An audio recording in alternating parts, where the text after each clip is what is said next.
Parade of Grafters. Let's crack a beer. Did you want? I'd love a Stella, please, yeah. Right, we'll crack this, then we'll start. Been about 8 years since I had a Stella Artois. Well, there you go. It's about time for another. Kicking it normal. Cheers, dude. Thanks Cheers. for having me. Welcome to Hi, Parade of guys. Grafters. Thank you so much for having me. I'm excited. Yeah, so owner of Against the Grain Bar, but you said earlier you were in a rush to get here because you were stuck at the distillery. Yeah. What the hell's that about? Just double juggling things as per usual, really. So I started working with two lads, Dan and John, who really kindly put me up with a job during lockdown when everything bottomed out. So I'd previously been a GM at a nightclub, and I just wasn't sure whether out of lockdown, was a nightclub, was it going to survive? Was it going to be the job it was when I got back? Yeah. And yeah, basically I just went off on my own. I started up a kitchen during lockdown, and then when that got tough because the whole world and his friends started up takeout kitchens, and Of course. I just thought, you know what, I'll have a break. And then as soon as I made the decision to take a step back and have some time off, Dan and John, who run Hedonist Bar, the liquor studio in Leeds City Centre, they basically just got in touch, asked if I wanted to come and help them out during lockdown, and hit it off from there, really. So for all I've had a bit of a bar background and a brewery background, it was the first time I'd ever really got to work with a distillery, and that's what they do day to day. So it was just extra learning for me, keeping my brain active, where I think a lot of people had started working remotely from home. Yeah. I just don't know, that would drive me mad. Just quickly, because I guess most people, a lot of people might not know what the hell a distillery is. Yeah. So you are making... Yeah, so John is a massive inspiration to me, to be fair. He's a local lad. He's been distilling spirits for various businesses, but he started at a Porto, which is like a massive Leeds institution. Yeah, exactly. Yeah. He was GM there, and he worked his way up in that company, and I believe he was maybe part of the start of what became Portobello Road Gin, because it was the same group back then. We had those guys come up to give us training at, funnily enough, Northern Monk. Oh, crazy. I had a couple of training sessions with the Portobello Road guys. Sound as fuck, fellas. Always really fun getting trained. Yeah, man. Gin training, any booze training is going to be a fucking great day out. John and Dan are professional booze boys. Like, they're just absolutely brilliant at what they do. They know everything about it. And for me, it was just a great place to learn some new stuff and just push my own learning a little bit further in areas that I'd never had any experience before, really. So what are you making then? What do they make? Yeah, so we essentially, I suppose our stance at the minute is we're creating liquids for people who can't do it themselves. We've got a little bit of a niche where we can output smaller amounts. Where you go to a big commercial distillery, you're talking about we can produce you 100,000 litres, but you've got to find somewhere to store it. And to most start-up businesses or people who want to do their own spirits, they don't have that kind of space, they don't have that kind of investment money. We are much, much smaller, and we work hard to kind of work with basically low minimum orders, and then try and make it accessible for people to come in, and then we'll push it to, say, 1,000 litres rather than 100,000 litres. So it's going really well, man. We've made some really gin. We've started blending rums down the line. We'd love to look at whiskies, looking into the whole technicalities of barrel aging and actually being good at it, not just doing it for the sake of doing it, but just understanding everything about what we're touching. That's key for us. I think we don't want to dilute the quality of it. Like, John's worked, I think, for 10 or 12 years in the background distilling, so this is now his baby. He wants it to be as good as it can be. So for me, I've got the highest respect for him. He's him and Dan have got this off the ground whilst running a bar. They run a marketing agency for some really big brands in the field of drinks and hospitality. So this is just another part of their little thing. And what's it called again? So the business is Hedonist Drinks Agency, and the bar's Hedonist Bar, and then they've got another business called Liquor Studio, and it's just this big organisation that they both run. There's about 6 of us in total run it for them. Okay. And we're just busy all the time. Yeah. No, actually, I wanted to get that into the mix because you just mentioned it earlier, and I had no idea you were working in a fucking distillery. Of all places. Yeah. Oh, honestly, it's been amazing. Like, in all of my work that I've done in hospitality, I've never been sent on any training really. Yeah. And that's crazy because I've been general manager of sites. And yeah, you're selling booze day in, day out. Yeah, and me not knowing, everything about what I'm selling, it doesn't fill me with confidence. It doesn't make me, sure that I'm good at my job. So it's just another way of me getting some experience, and these guys were happy to take me on. Yeah. So yeah, it's cool, man. Like, it is like being in a DIY band. It's a business where they've learned how to do things themselves, and they've just let me just be part playing, of the ride. Playing and doing, basically. Yeah, exactly. Yeah, and I think that was a large part of what I picked up from the Portobello Road training was the sort of the inside baseball of just learning how these products are made. Yeah.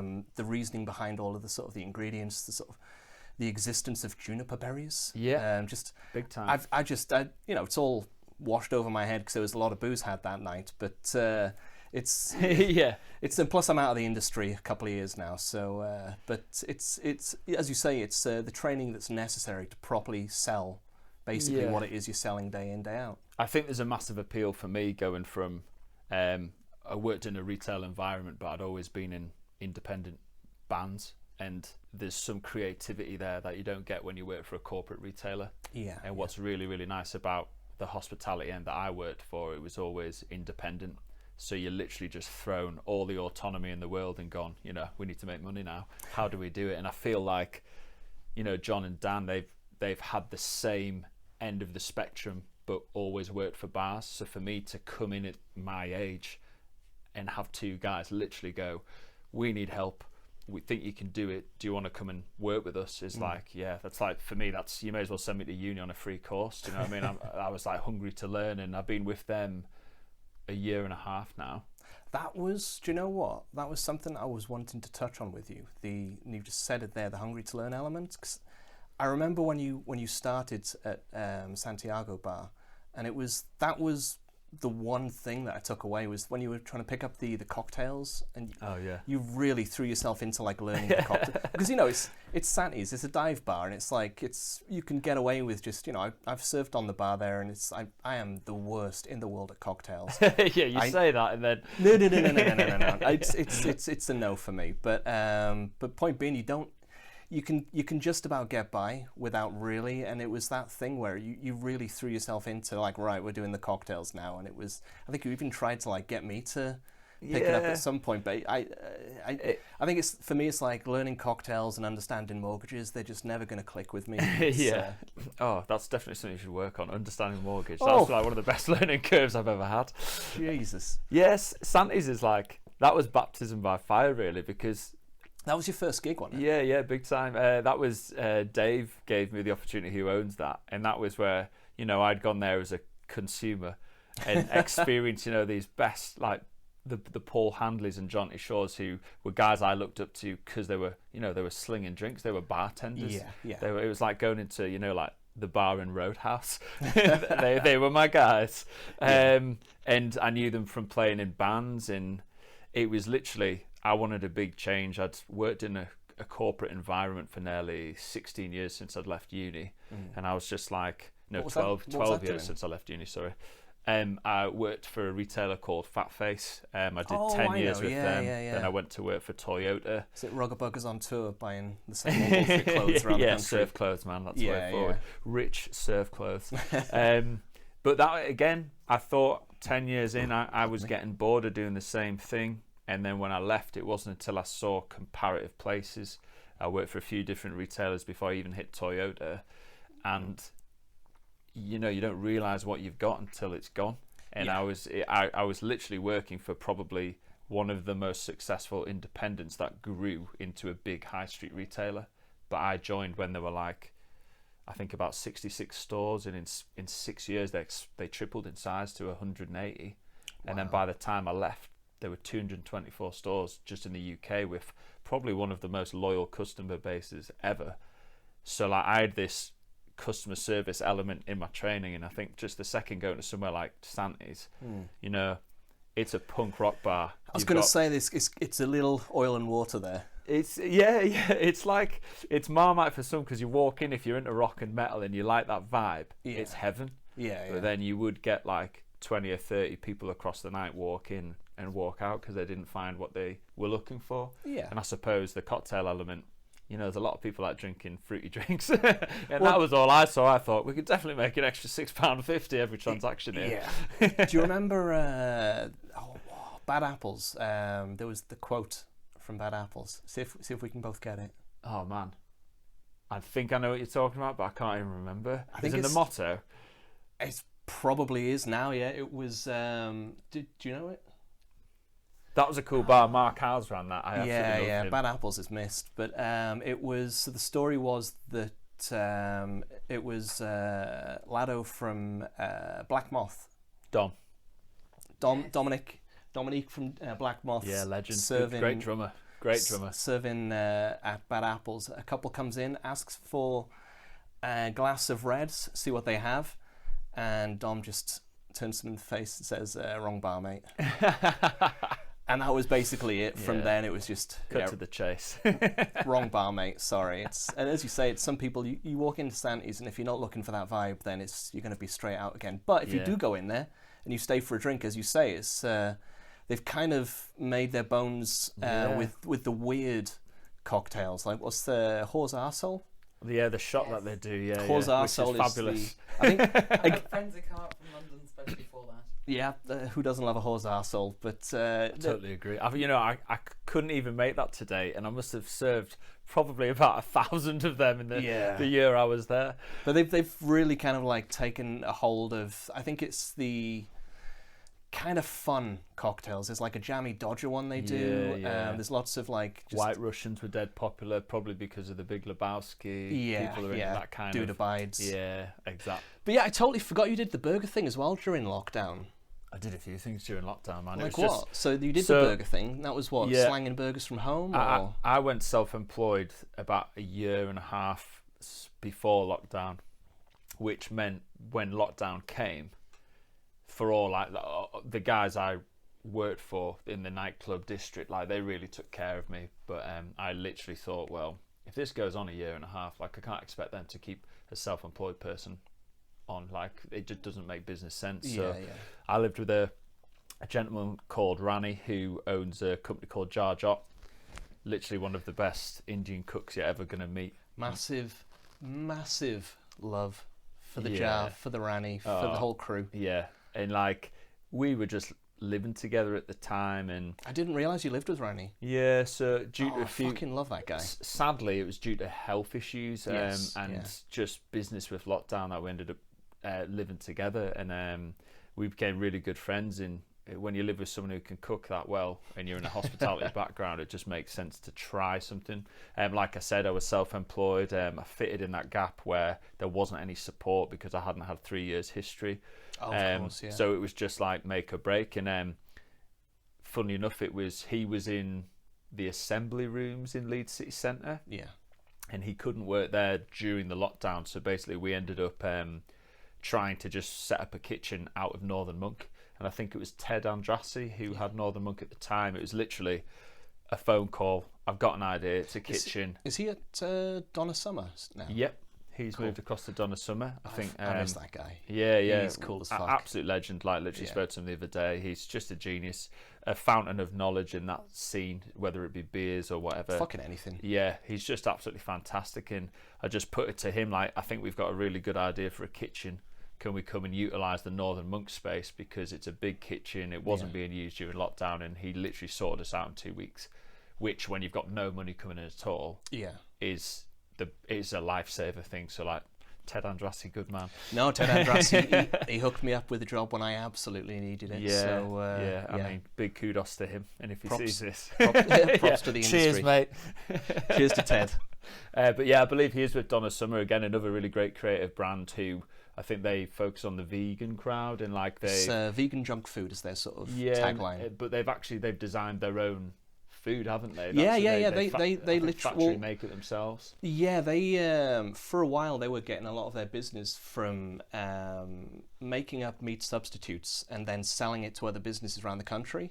Nice. And as I understand it, that was like a very big part of their business, and probably how they kind of got them to franchise out. So they had a spot in, I think, Hull, Leeds, Sheffield. Possibly. I think they've got like 6 sites now. No, sorry, not Sheffield, York. I think Newcastle was in the mix, but yeah, it wouldn't surprise me. It's a really cool looking brand. They do great food, and they've hit the market with exactly how it needs to be done. Basically, I think agree. if you can produce your own sort of the core ingredients of what you're going to be doing in an industry with the veggie food where it's so like pricey as a motherfucker to be buying it in. So if you can make it yourself from raw, you're absolutely winning. Oh yeah, definitely. And also, it's just another like kudos to them for having that creative side to them, being able to produce an actual product. Yeah. That does tick the boxes and isn't just, you know, a tasteless thing that's meant to be an alternative. I think they're doing a really good job by the sounds of it. So. Oh hell yeah!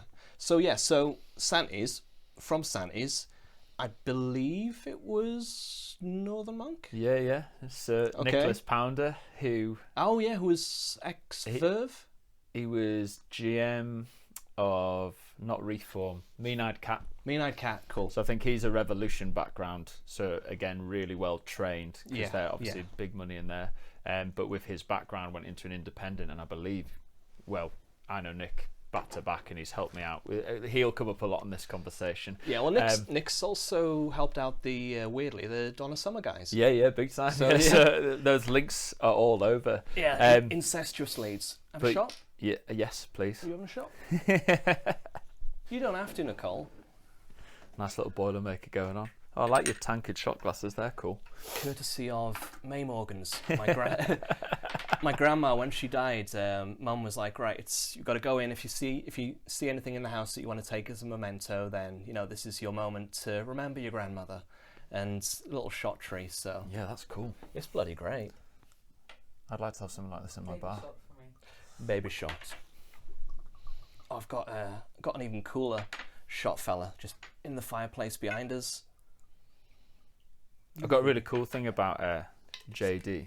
What do you smell when you smell JD? Sweat. What do you smell? Regret. Is it sweet sweat? Yeah, sweet. But do you smell anything at all in particular? Like any fruit notes, wood notes? I get honey. And like a... No, I get maple. I'm a drinker. Do you get banana? No, you've told me this before, I think. All I get is banana, and so my Mrs. Amy said this to me. She was like, "Oh, all I ever smell is banana when I smell JD, and I cannot not smell banana now." Oh, cheers, whiskey guys. everywhere. Oh, I see. I get You'll never not smell it. Yeah. It almost reminds me of those the foam bananas you get at the cinema. Jesus, yeah. So Santiago into Northern Monk. Yeah. Northern Monk Refectory. So Northern Monk obviously is craft brewery based up in Leeds. Actually, it's cracker beer. We have a few down here. Given our past, love it. I've decided we're going to go with a few Northern Monks today. If you want to take us through how you ended up there, and I'll crack these. Yeah, so DIY punk rock bar, and obviously you cut your teeth there, you learn everything you can, and then when you get hungry for something else, I think it was Nick that actually asked if I fancy going across to Northern Monk as a supervisor, so that was definitely something I knew nothing about. Craft beer, if it wasn't, I was literally Stella and shots of JD or shots of Jaeger. That was pretty much my diet on a night out. Same. And then if I was getting a little bit fancy, I might have like Jameson's and ginger ale after midnight, just to take the edge off all the Stella. Wow, what is that? Beetroot and... I have no idea. I picked it up because I figured it would be a fun one to try. It looks like Dracula's blood, man. Dracula's blood? That's cool. Oh, you can smell beetroot. So this is apparently a Raspberry? silky oat and wheat pale ale with sour summer raspberry, Oh yeah. coulis, and sweet earthy beetroot. 4.5% raspberry and beetroot smoothie beer. What were you saying? You can taste the beetroot and the oats. Yeah. I can Ooh. really smell the raspberry and then taste almost the vegetable, like That- the It more... actually tastes nice. Yeah. Like the mouthfeel on it, it's like got a really decent Like a- roundedness to it. Digestive biscuit. Yeah, it's like earthy but fruity at the same time, a nice balance of it. I'm Yeah. down with that. I like Obviously- anything that's a bit unusual and not a high ABV. If it's like one of these 8 to 13% beers, it's lost on me. I'm kind I of. just fall asleep. I need the percentage. Do It's, you? well, Wow. no, for me it's a principle thing that like if they're going to be charging me £6 a can, you best fucking be at least 6%, basically. Yeah, I get that. It's almost like £1 a %, I think. These days, that's what it feels So that like. example at the very least. But yeah, so Northern Monk. Nick got you in there. Yeah, Nick took me across there, and it was very much from day one. You know, you are an extension of the brewery. You are selling the brewery's beer. Yes. So you need to know everything about that. And they were, to be fair, it was a quick learning curve. You're very hands-on there. I think we were one of the first teams in there that ended up doing brewery tours.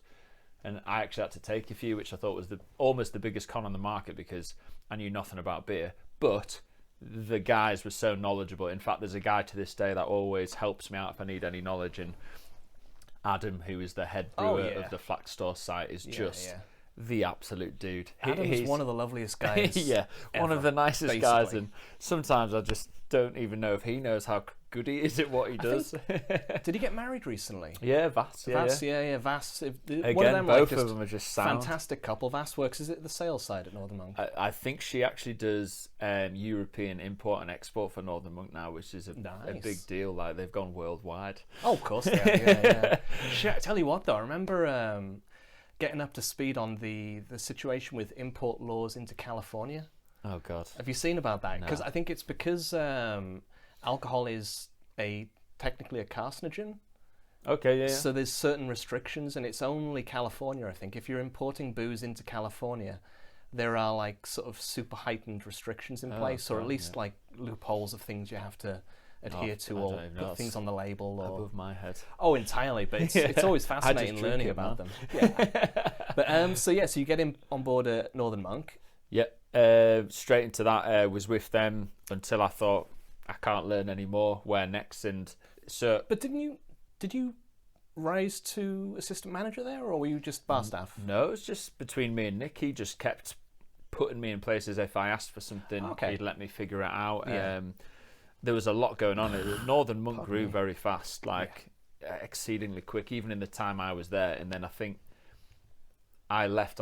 I because of money reasons, not because of the company. I had to basically look for another job, and that was when I got my first GM role or general manager role in hospitality, which was Believe Norman me, Bar. Norman's, yeah, I was going to say. And one of the reasons Trying to jump in like an Owen fanboy. Know yeah, your no, entire I love history. that you know that. Like that's incredible. You've got such a good memory. One reason for me that I jumped quite quickly was because when I was growing up, a lot of my mates they got to positions. They were in, the day they left uni, they were on a graduate job, and then they stayed in that job and they went up and up and up. And I left uni. I was in bands, playing in 2 bands, gigging 2 or 3 times a week for about 6 or 7 years. And luckily, I worked with my best mate in a big retail store that, we did the money. We were an ambassador store. So a lot of people would always ask me, like, are you going to work in retail forever? And I was like, I love my job. I love the company. I get to work with my best mate. I think I inducted like 60 staff and managers throughout like a UK-wide company. And I was like 24, 25. And they just were like, fair enough, they were like, don't fuck this up, but we'll give you an opportunity. And you just run with it, don't you? Like if someone puts something in front of you and enjoy it, you do your best effort. And Oh, sorry, but that was great. I was like in a very, very fortunate position, but just wanted to change because I thought in my head, 10 years in the same company, I've not experienced anything else. Yeah. So I jumped ship, and then you jump ship and you realise, actually, I had a pretty good deal where I was, but it also gave me a kick up the arse to learn. And that was why when I hit hospitality, I thought, if I'm going to be a decent GM, I need to learn it from the ground up. So actually, when I started at Santiago's, I was working part-time for Urban Outfitters. Okay. And I was working part-time for Santiago's until Dave, the owner, was like, right, there's the keys. You and Sedna are going to run it. And all of a sudden, you've got to make a decision. I either keep working 60 hours between both jobs or go full-time at one of them. And that was where I just thought, you know what, let's do it. And 32 years old, started a new career, which I think a lot of people thought was a bit weird, but for me, it kept me busy, man. Like, I'd always played in numerous bands at the same time as having a full-time job, always done a lot of travelling, so it was like, to work and fill the time, it didn't just made sense. And I think to get where I am in 6 years, I'm personally really, really happy. Oh, God, yeah. Feels like, you know, I made some big sacrifices time-wise, but the progression was quite clear to me. I'd worked in a DIY bar. I'd worked for a massive top 10 UK craft ale brewery. I worked for one of the biggest nightclubs in Leeds in terms of its profile. Yes. Not so much capacity, but tell you what. No, yeah, but... You know, we do 13 grand in a night selling brandy and Coke, which is an incredible feat. You know, 6 bartenders just back to back slinging drinks is awesome. In a small, you know, like, it's only maybe 5 or 6 times bigger than this room. Yeah. It's crazy. And then District was, you know, minimalist underground house. It was the weirdest CV ever, but to me it ticked a lot of boxes. And so how long were you at Norman's then? A year and a half. Okay. Wow. Okay. I thought it was shorter than that for some reason. Year and a half at Norman's, and then I left, and 4 months after I left because... Was that because they were closing? Because they closed at some point, didn't they? They closed, but they didn't want to close. So a new GM took it on after I left. So when I'd gone on board, I took it over from a guy called Matt Cliff, who, again, massive inspiration to me. You know, he'd been there 15 years, and this place had been... When it opened, it was the hottest place to go. It was, you know, disco, funk, live DJs. It was the coolest place. And as time went on and it changed and it adapted, it became, you know, quite a heavy bottle service bar, big groups of lads partying, and it was just overrun with people who maybe didn't respect it for what it was originally. And I think that particular area of Leeds, for 12 weeks on the trot, I think there was like 8 stabbings and 2 fatalities on that road. Yeah, it was the only bar I've ever worked where I've been physically accosted. Oh yeah, some big dude time. Put his hands around my fucking throat. It's like, and you can't do a thing in that situation because you're literally surrounded. So it's mad. Like, I think when you're surrounded by people on drugs and booze, and like, bear it's in a mind, fun time. Yeah, I'd be driving home most nights, so like, quite a lot of the time I was there sober, and I was almost not wanting to drink because if something happened, I'd end up talking to the police halfway through the night. So I think I wouldn't have drank on a Norman's shift. Yeah, and I think like it was either just put up with it or drink to get through it. Yeah. And it's just one of those bars, man. Like, I have to say, when I look back on it, I met some great people there, and Matt was definitely one of them. Always loved all the staff, even like when it was the sort of temporary just bar backing staff. Some of those lads are just fucking great guys. Hilarious, man. But it's like if you work in Coal Lane, you're a fucking grafter. Yeah, you're either a grafter or you're going to fuck off real quick. You either survive or you don't survive. I think it's hardcore. But yeah, so a year and a half, and then that was, interestingly enough, the first bar I worked where the relationship between the security was almost more important than the relationship between the team members. And that was because there were so many incidents, but thankfully, for all it had a reputation, when I was there, a lot of those incidents were outside. So we would get the flack, but realistically, I know on the incident reports, it was outside. So in terms of the police and my profile as a license holder, you know, I was looked upon quite nicely by the local authorities, which was awesome. And I think we had a similar run at District. Like, it's this underground playground, and everything goes down there, and it's amazing. But you know what? Everyone takes care of each other. Everyone's safe. Like, we never had any major incidents at District. Very different crowd, but it's just the funnest place. I got real fond memories on everything. But when I left, it was time to go. So how long were you at District then? District again. Because that's going to have been a minute. I think I joined there in the February, and I think I stayed right up until the next so mid-lockdown, so probably like another year and a half. Oh, okay, that was leading into lockdown. I think I've been in hospitality about 6 years, 5.5 years, 6 years. Yeah. I think. So then it was basically all blurs. district, then lockdown, then as you said the sort of we did did like a vegan Indian street food kitchen. Yeah. And Rani's like, he's award winning, he's absolutely fantastic, and he only doesn't do it because of his health, unfortunately. Yeah. I wish I could have been the answer to get that thing going, but it's not. Like, there's other things at play, and I think it's just a hard time to be operating. We've seen it with hospitality. Is it all right to talk publicly? Is he good? Or? Yeah, we catch up every now and then. I think he's just managing it. I think if anything, it's just standing up for like chefs work, like 12-hour shifts. Oh God, yeah. And it's the heat and it's the stress as well, and it's everything. He's got the heart and the energy. It's just physically, it can't be done. I think when you're in that much pain, and that was a tough ride, man. You're talking about like a real good friend of mine, and you're watching every shift. The harder we work, the worse he feels. It is a snapshot when you look at it. That, like, I think we worked together. We ran a business for 8 months together during lockdown, and we were like on 2 or 3 members of staff. We were turning over. I think some of the figures were like $4,000 a week, and you're looking at it going like, it feels good to see the figures, given that me, Rani, a guy called Ant in the kitchen, like, I was going to say, Ant, awesome dude, like really good friends with him. Schnitzfaced. I always stumble on the pronunciation. Yeah, me too. Schnitzfaced. But it was a trio where we really worked hard to get something moving when everyone was feeling the pinch. Do you know what I mean? It was, you didn't know what was the correct way to operate, even within the venue. With regards to COVID, you mean? Yeah. Plus, then you think the pressure that we were under because of health issues. Yeah. And it was mainly why I stepped away. Like, we opened a second business, which was Son of a Bun.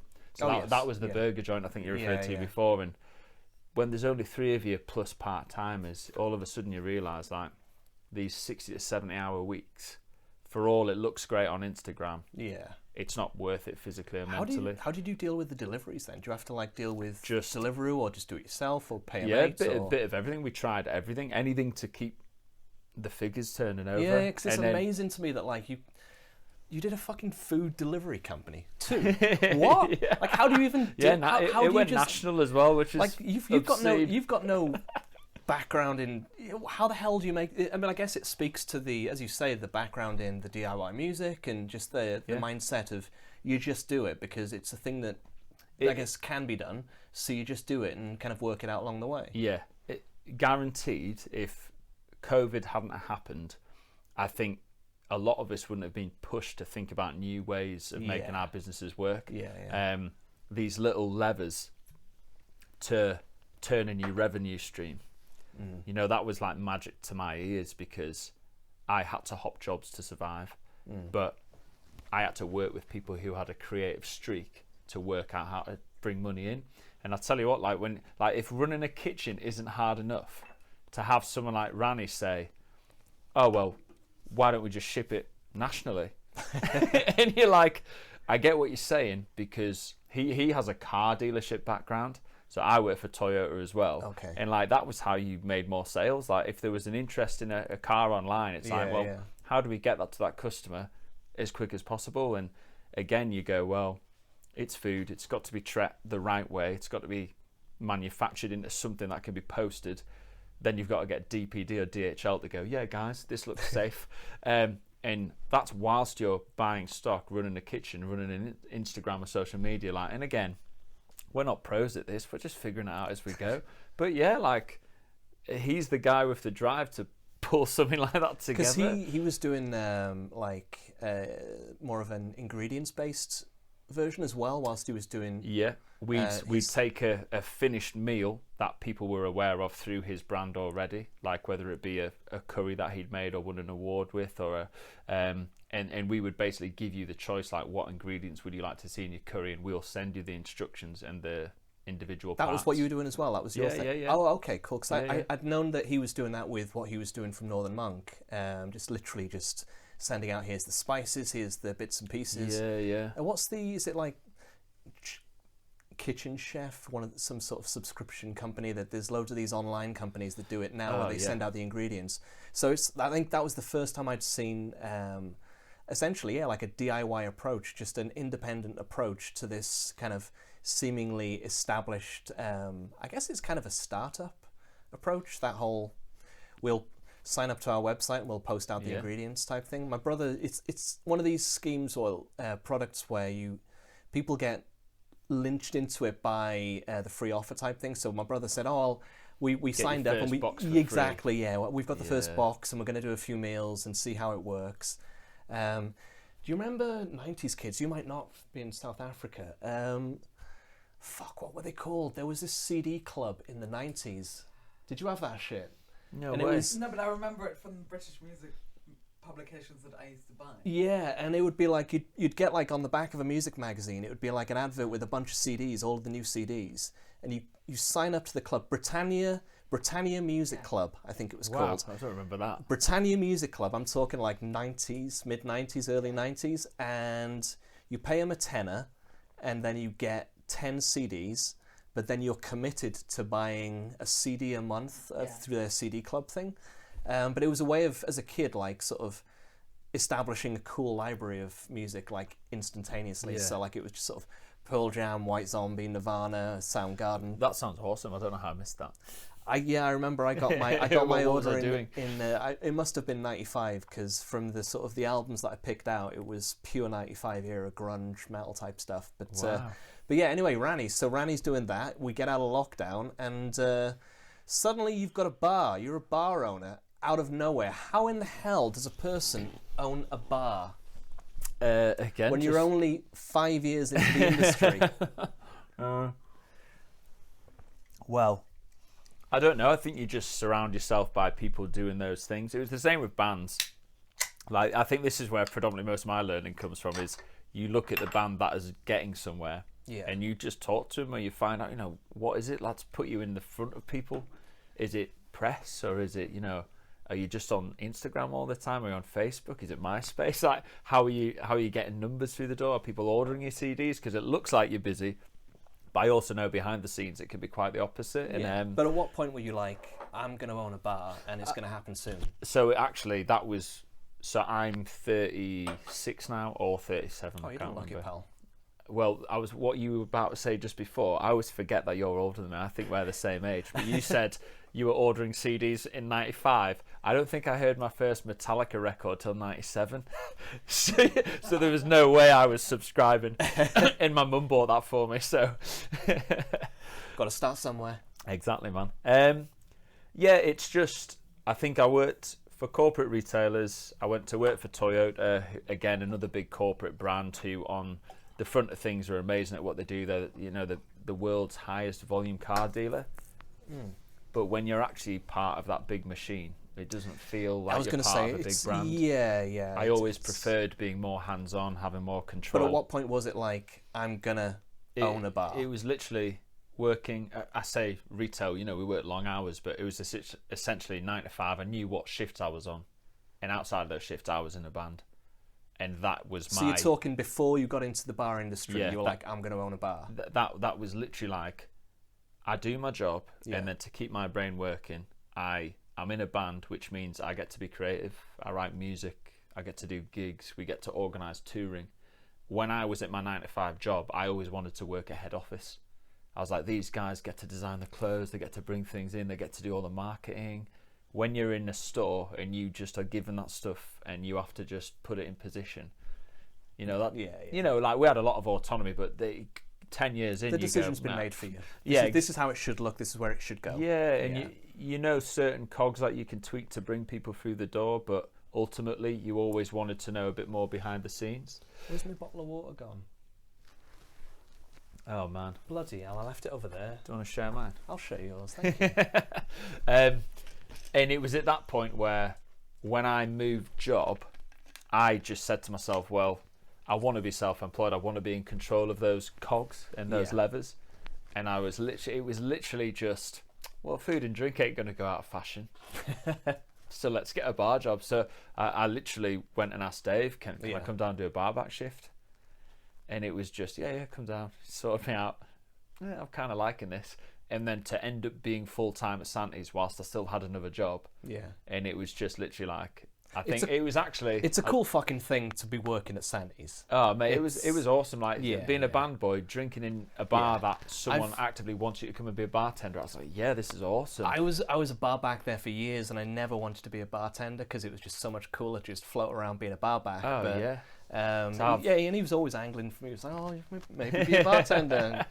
and Rosita was the same at District, and you were probably the same at Northern Monk with me. And I didn't want to be a bartender. I was happy to just be a bar back. Yeah. But you know what? It's one of those things like you get to have a good time and you get to have a job. And it's as simple as that. So the next best thing is to surround yourself with good people, and you are definitely one of those people. That's why we've always worked together on and off, is because I think you tend to go back to the places you know are good, or you go back to the people you know are good, and it just makes perfect sense. If I have to run my own business, I need to know from the ground up how it works. Yeah. So at Santi's, I started as a bar back. Okay, so you consciously started at Santi's with the end goal of... That was it. It was right, and it's sad to say, and I like to think I still get on with everyone I've worked for really, really well. But the thing is, like, some of those decisions mean you leave businesses quite quickly, which obviously when it's an independent, it's not the easiest thing to replace someone who... If you do it the right way, though. Yeah, and I'm really hoping... Yeah, if you just... the grafting industry is rife with people that just bounce. They just leave or just don't show up. Yeah, and it's like leaving is one thing. Leaving is one thing, but just not showing up is another. Yeah, and there's a way to leave, and there's a way to leave properly. And it's like, as long as you're doing that, and you've done that consistently. Yeah, well, I think probably corporate background. Same for me. Write your letter, hand it in. 4 weeks. See whatever you need in the next 4 weeks, I'm yours. Let's just quickly dive into this before we carry on. What this is this year's. Again, Northern Monk. This is their annual Mango Lassie. So they've been doing this for time now. I think it was maybe 3 years ago, maybe 2 years ago. I'm going to say it was when I was working with Anak Press. I was going to say when they diverged into doing multiples. Oh yeah. So they've been doing this for years. Yeah. But then they started doing multiple flavors. So they do like the little cheeky photo. Oh, let's grab the can. Yeah. Please model the beer. Thank you. There we go. Social media in the house. So they started doing the Mango Lassie beer, and it exploded. Then a few years into the mix, they started doing passion fruit. Yeah. I was working Northern Monk when they did the passion fruit mango release, and it was a real 50-50. I don't know whether they did passion fruit the following year, but this year they've gone balls to the wall with the with the Lassie, full stop. There's 3 of them, isn't there? There's 3. I think there's 3 flavors, and then they've done the mango alcohol free as well. Oh, nice. Yeah, so, like a 0.5 version. Yeah. So I think that's a big thing now, is that a lot of the breweries going in with the low ABV or as you say, 0.5. Yeah, man. You've got to. Thing. It's like saying as a restaurant you won't serve vegan food. Yeah. If you're not going to serve non-alcoholic drinks, you're a fucking idiot as far as I'm concerned. Because I'm also that guy, like, I'll be out at 11 o'clock at night at 2 a.m. in the morning because I'm driving home. I want a coffee. And no one has a coffee machine on. So at my bar, it stays on till we fucking leave. Yeah. Do you know what I mean? Like, it's just, it needs to be considered. And I think if you don't serve low alcohol stuff, you're missing an opportunity, is what I'd say. What are we saying? I'm surprised. Have you had a wet? What I've noticed is... It looks like pure fucking juice. It does, literally. So what I was about to say is, I think mango is on a massive, trend at the minute, because every brewery's put out a mango beer. Okay. But it's not a bad trend. Not. I like trying each one. Yeah. What are you saying? I prefer it with a bit of a head on it. Yeah. It's not carb. But I think this is the fad at the minute, is of that keg, 20% of its juice. Yeah, you can taste the amount of mango that's in it. Yeah. And it's bloody gorgeous. It's they've apparently got some new machinery down at the factory that's making the fruit sours next level, and it's clearly. I had a really, really interesting conversation with a guy from Brass Castle. So they're like another brewery. Oh, I've heard of them. They're working on replacing lactose in their beers and making them all gluten free. Oh, okay. Which is crazy, but also awesome. Like, good on them for driving that angle. One of the brewers there lactose intolerant? I've got no idea. I met one of their brewers at my bar, and that's another thing about getting into that business is all of a sudden I'm meeting the people who I always wanted to meet. Yeah. And like to talk to him, and I think I work quite closely with a brewery called Turning Point, and again, like it's lovely being able to look at the cans and clearly see whether it's vegan or whether it's, you know, like got lactose in it. It's just like that simple communication, whereas other beers I'm having to Google and ask just to find out, and I'm like, is it gluten-free or is it not? Like, can't say anything that I'm worried about on the label, but especially in this day and age where you're right, like allergens and things, you've got to do it. Oh Jesus, yeah. And just some people are on the back foot. I obviously did like that because it didn't last very long. So you've got your bar then. Basically, you've set out, you've tackled the industry, you've worked, you know, probably every type. You've gone from the party bar to the sort of more laid back. You've got the craft beer scenario. Then you went back into the party scene with the even crazier Normans and District. I'd say punk rock, craft brewery, R&B, minimalist house. Where else wouldn't you work? And again, that was purposeful. It was, how do I get all that experience so I feel confident putting a certain amount of investment into something that I could call my own without fucking it up. So Against the Grain is your bar. You are a bar owner. So how did this come about? Again, like when you go back to your understanding of mortgages, it's figuring it all out. It's not just about being able to run it, it's about how will it work financially.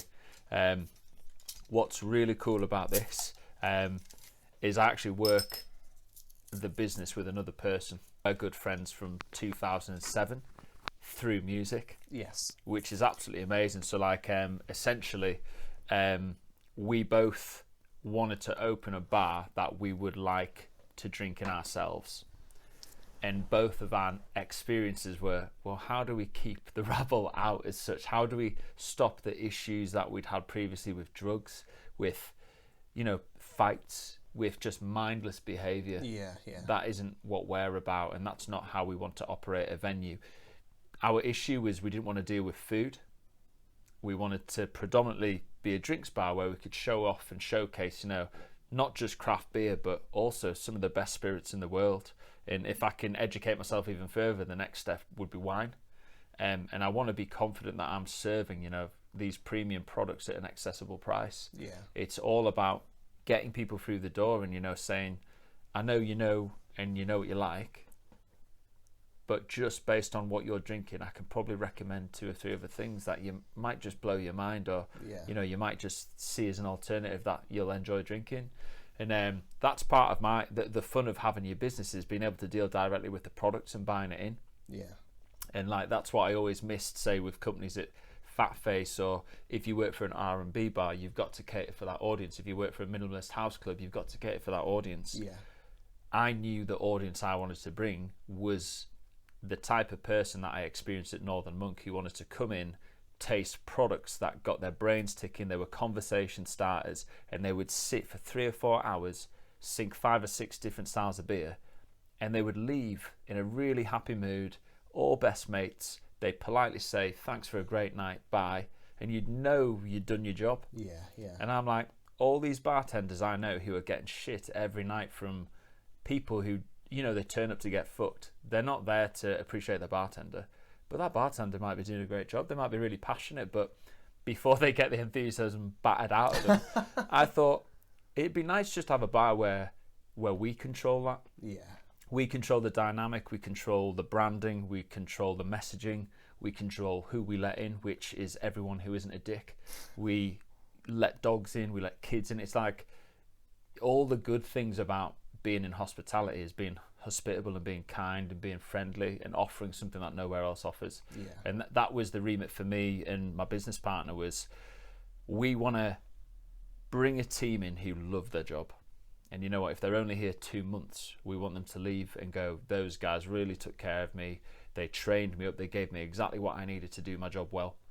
And if I have someone there for 3 years, I want them to leave and go, I only left because I had to, or because something changed and I wanted to, but whilst I was there, those guys took care of me, they trained me, they gave me all the options and opportunities I needed.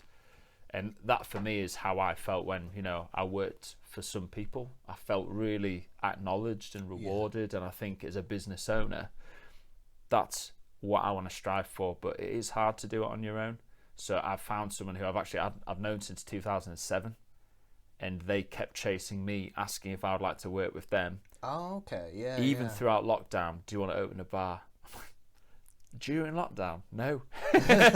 And then a year and a half in, 2 years in, I'm still thinking about it. Yeah. You just get to that point where you're like, Dan and John, they secured me everything during lockdown. They really, really gave me a lifeline. Yeah.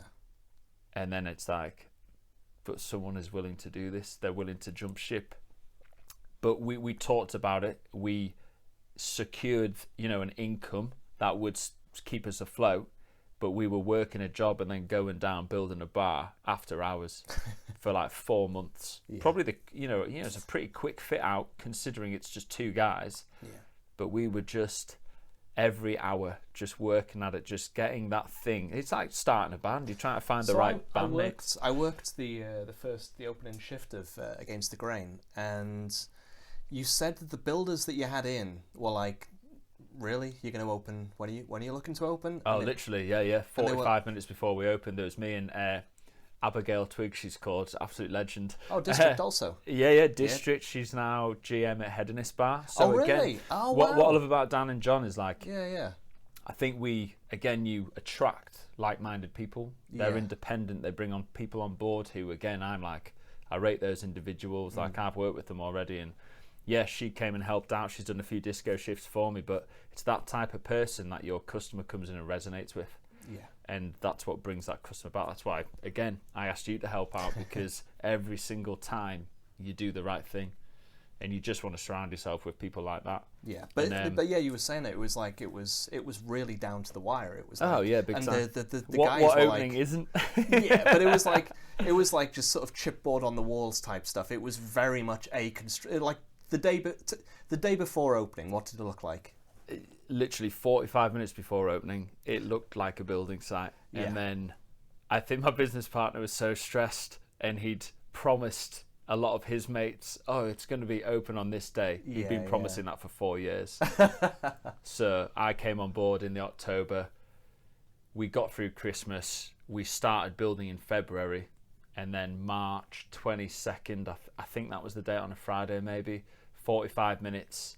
Obviously, my business partner, he's a builder by trade. So he was doing long hours when I was working my other job, and then I was coming in to run the evenings. And it was just me and Abigail Twigg, and we fucking pulled that ship together in no time. And we opened, I think, 5:20. We meant to open at 5. 5:20, we were actually open. Yeah. But customers were already inside, but we weren't ready. And we just, it's one of those things you set up a bar, 6 years experience, really high volume bars. This is the best way to lay out this bar. 20 minutes in, you're like, this is not how this bar should be set up. Well, no, I mean, like we had the shift, and it was again, just everything fluctuates. Sorry, Steve. I'll work on that. No. It was just, it was all of those. It was, you realise just how much there is when you've got like a literal new entity. A bar is. We were literally taking the cellophane wrapping off the bar that day. Yeah, literally. And all of the bottles as but yeah, so it was... that truly, I think like you don't think, but you put 40 bottles up on the back bar. It's so impressive. Yeah. I didn't open any of them, so when all the customers go, I'd like that one, and you go, oh fuck. Yeah. 3 minutes meticulously. The cellophane on a cap. Yeah, do I have any speed pourers? No, forgot about them. All right, speed never mind. Pourers. But that's what I mean. It's like you need. Back to Ted and Drassy. He'd always said, when you walk into a bar, look for the first 10 things that you spot that like need adjusting or changing or whatever it will be. Yeah, okay. And I can imagine he would do that. and it's entirely stayed with me, and it's not just bars, it's just everything, It's like, if for me, my day-to-day, like checking websites, if I go onto something and it's like, right, that's off, it's always like the first run-through is what just looks off, And it's, It should be, I think with digital things like that, it should be intuitive, because you've got a real wide understanding between the demographic who might end up on that website. Oh, but so should behind a bar. Yeah, exactly.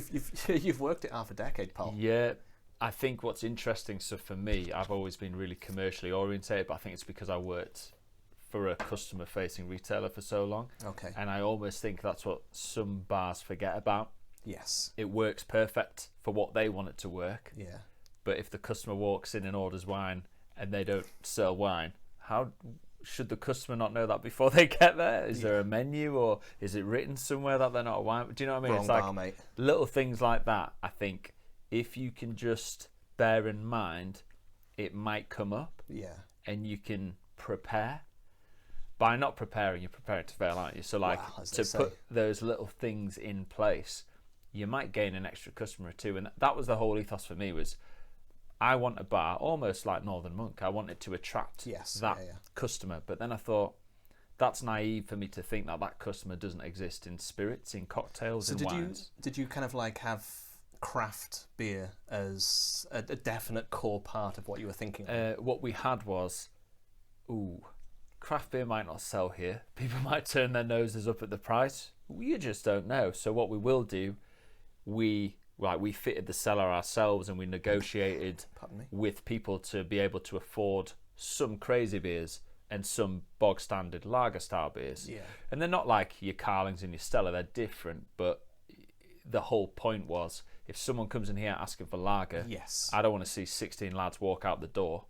I want to go, you know what, mate? I might not have Stella, but I've got something that's similar that I bet you'll love. Yeah. And off the back of that, mate, we've had such lovely groups come in who, I think in a city centre, if you were naive, they'd walk through the door and you'd go, these are just going to be trouble.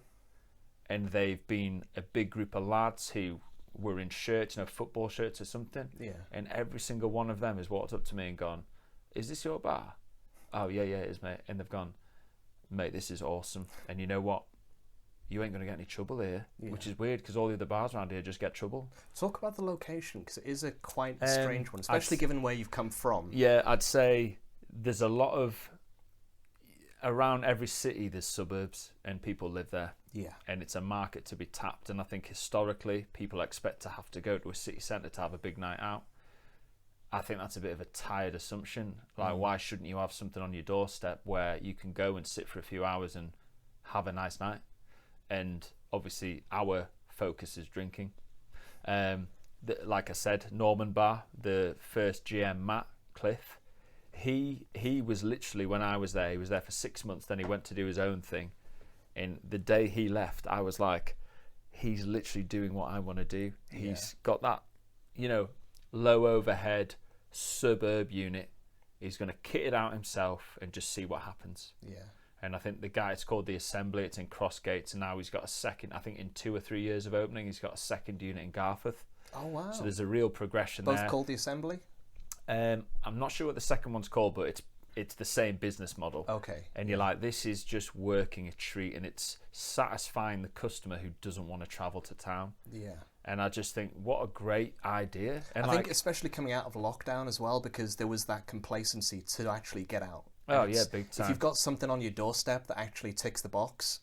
Yeah, and I think, he's such a lovely guy. Him and his wife run it, and I think both of them, I think she's got a social marketing background, so social media marketing background, so they've ticked the boxes really nicely, and the way he is with people attracts good people. Yeah. And that bar has just gone from strength to strength. It's what I said to you. I think I said to you that what's going to be the sort of the unique selling point for yourself and Against the Grain is going to be your personality. It's you. You're the sort of the thing that's going to draw people in. It's people come in, and as you say, it's like if you actually know what the product is and you actually can sell it and you give a fuck about your customers at the end of the day.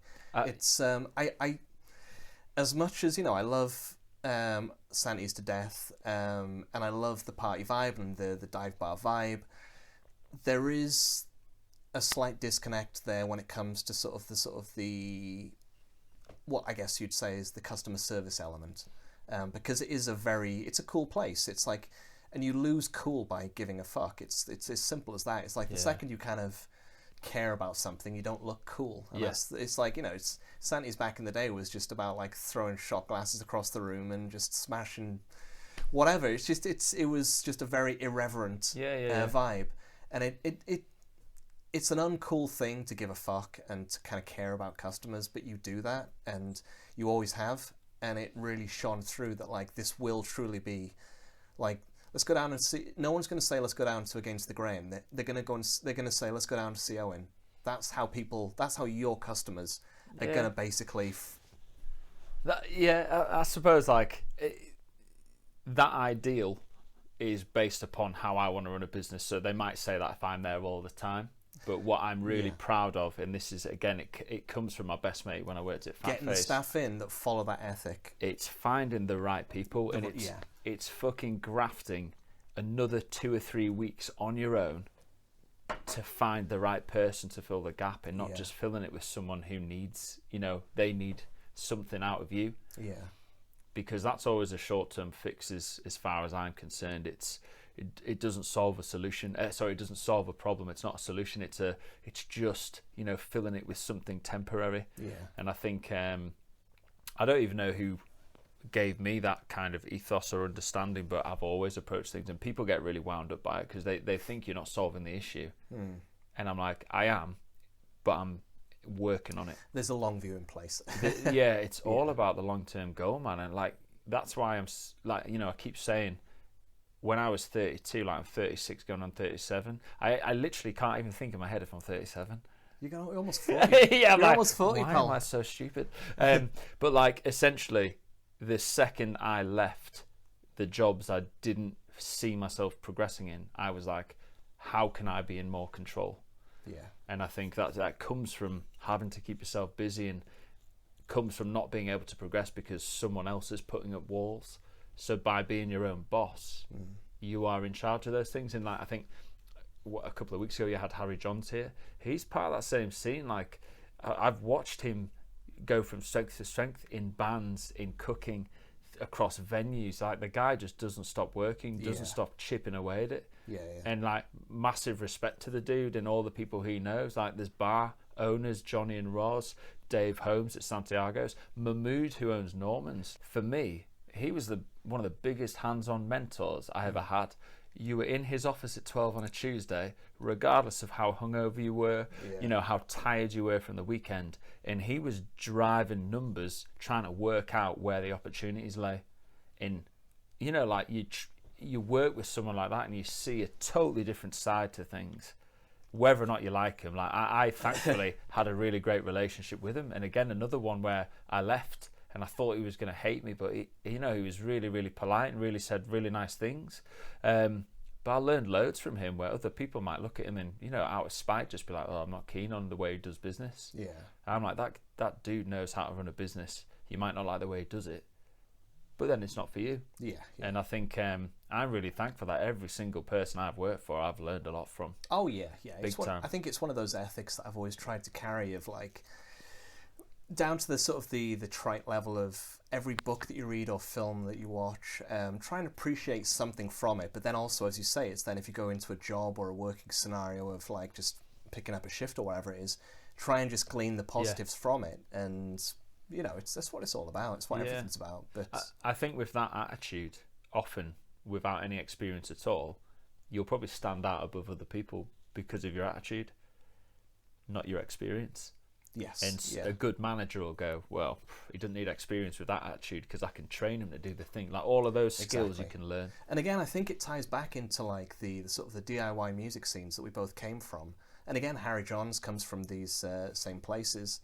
And it's it instills in you in an early age. It's like, if you just, this needs to be done and you technically can do it, so can you fucking do it?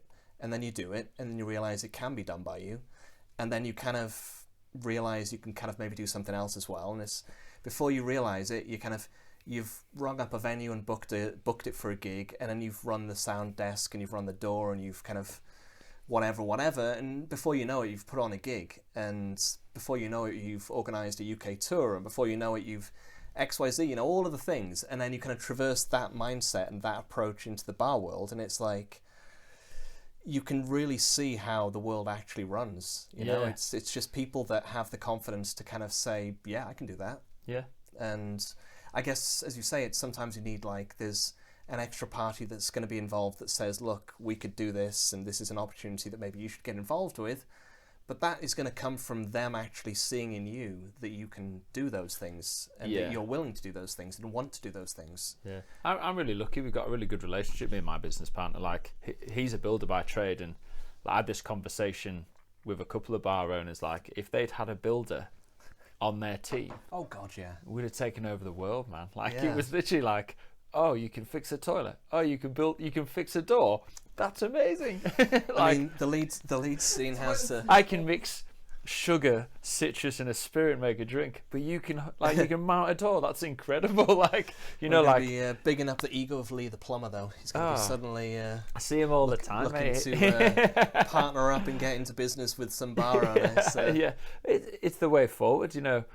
That's the dirty work. That's the bit. That's the side that people don't like doing. That's the Nick was. Nick Pounder is honestly one of the best people I have ever met. One of the most hands-on. Hands-on. He is so practically orientated. If literally anything went wrong in a bar, he'd be like, right, give me a spanner, I'm going to go fix that shit. So, for example, like that's the level of person that inspires me. Like, I don't know what his credentials are, but as a one-on-one... He just does shit. He just... Yeah, the way he treats me... Oh, yeah. I'm already looking at him up there. I'm like, you are on that pedestal already. I absolutely fucking love Nick. I've got respect and love for Nick till the end of times. He's a great guy. Yeah. Nick's a really good example. So me and John Lee, who runs the distillery, we've been working on we've got a bespoke still from Portugal. What is a still? Handmade. So is a still the whole... A still's this cool copper pot thing that you see on all the pictures.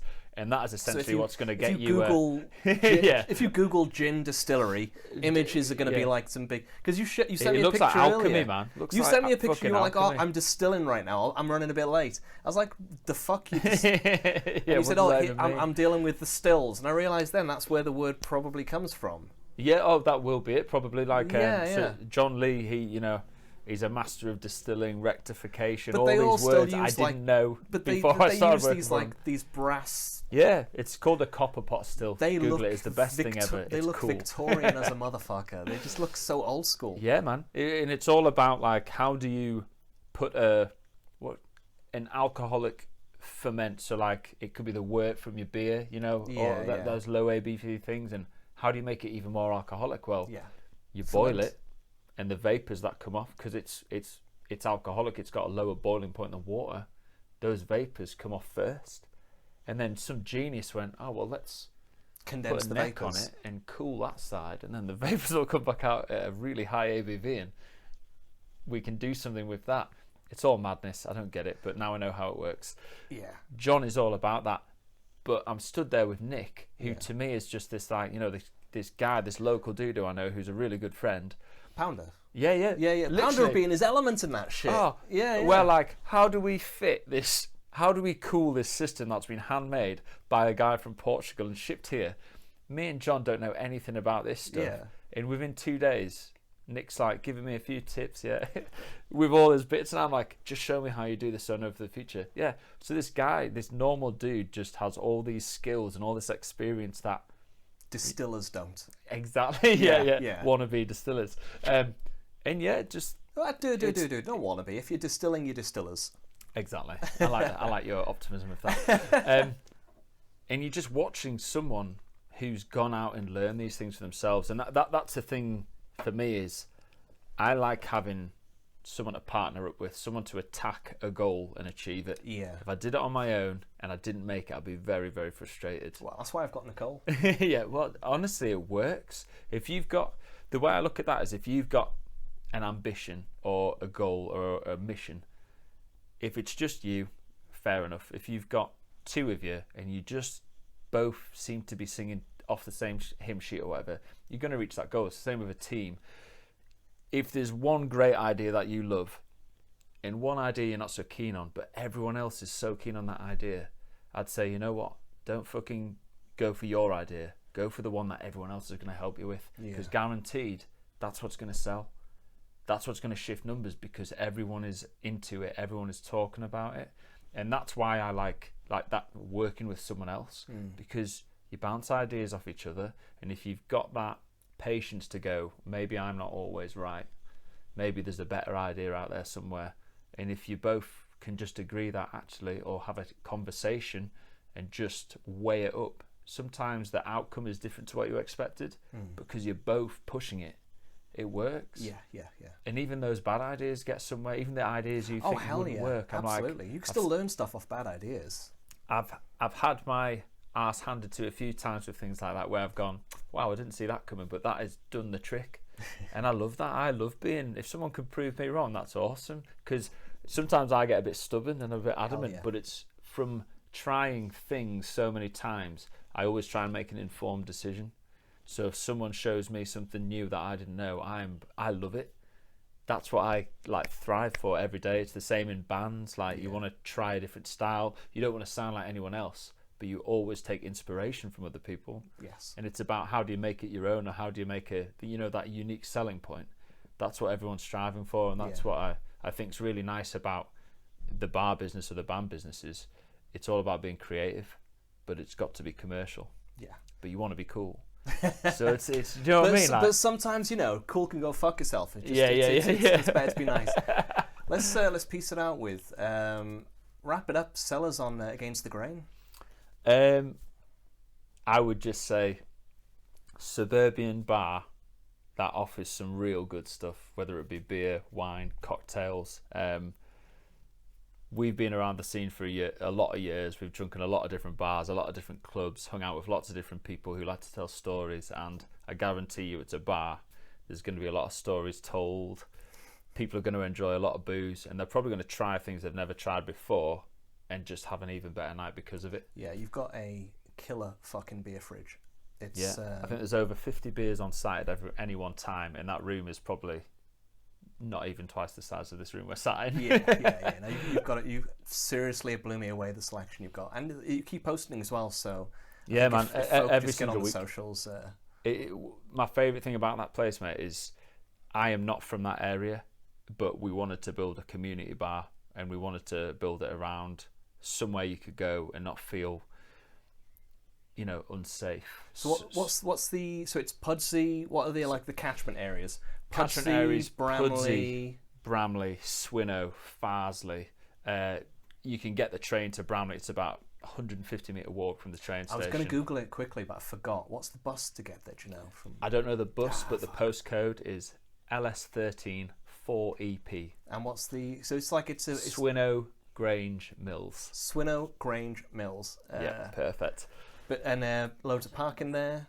It's got 50 parking bays outside of it. It's a big old court of a place, isn't it? Yeah, there's loads of stuff going on. It's one of those things you'll notice it around. Get a tattoo. Yeah, no, exactly. You can get a tattoo and a haircut. No, I meant you both. You can buy bakes. It's just one of those things you're going to see a lot of areas transforming units that they think there's an opportunity with, and mills are great because there's already businesses there. You've got what do you call it? It's a demographic that are already on your doorstep. Yes. And if you can get them through the door, then you might attract other people. It's like a school. It's like you just got a catchment area mentality. Yeah. Yeah. Without a doubt, except I have people who have grown up in that area who don't want to travel to town, people who have relationships in that area and they just want to meet, people who walk their dog in that area, and it'd be nice to have a stop off halfway through and then walk back. My favourite thing, like I said, community is a massive thing.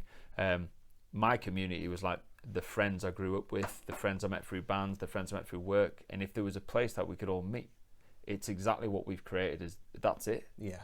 And that's what I feel like we're watching people organise their dog walks to meet halfway at our bar and have a coffee or a beer with 2 or 3 different houses. Yeah. And I'm like, that's awesome. Because dog walking used to be, you work your job, you come home, you walk your dog, you go back home. Now it's like, they're meeting up it's once become a an week. Event. And they never did that before because they don't drink in the pubs around where we are. So I've got dog walkers meeting. This is a lovely story. This is 2 or 3 different sets of couples. They've all had newly born babies. The guys will come down, have a drink, then they walk back, and this can be like about a 25-minute walk to Pudsey or to Rodley. Yeah. The guys will go back, they'll look after the kid, the girls will come down, they'll chat, and they do that once a week. Wow. and they never did that before. And it's an opportunity just to have a break out the house. They work remotely, they've got a newborn child. It gives them just an hour just to come and break away from it all. And it's not too far that, you know, their other halves can stay at home and then their other halves can have a break. And I think that's exactly what we need, is this, like, keeping people social, but making it fun and not making it expensive as well. So like what we're aiming for is, you know, new products but at an accessible price. Yeah. And it's all about just getting people through the door and just try something new. And I really, really think that's, you know, for me, that is the bar that I wanted to create. I wanted to create somewhere where anyone could come, feel accommodated, feel safe, and have a really good time. Right, well, I reckon that's about as good a place as any to leave it. Yeah, thank you. Cheers. Parade of grafters. Your teeth and no! Ding, ding.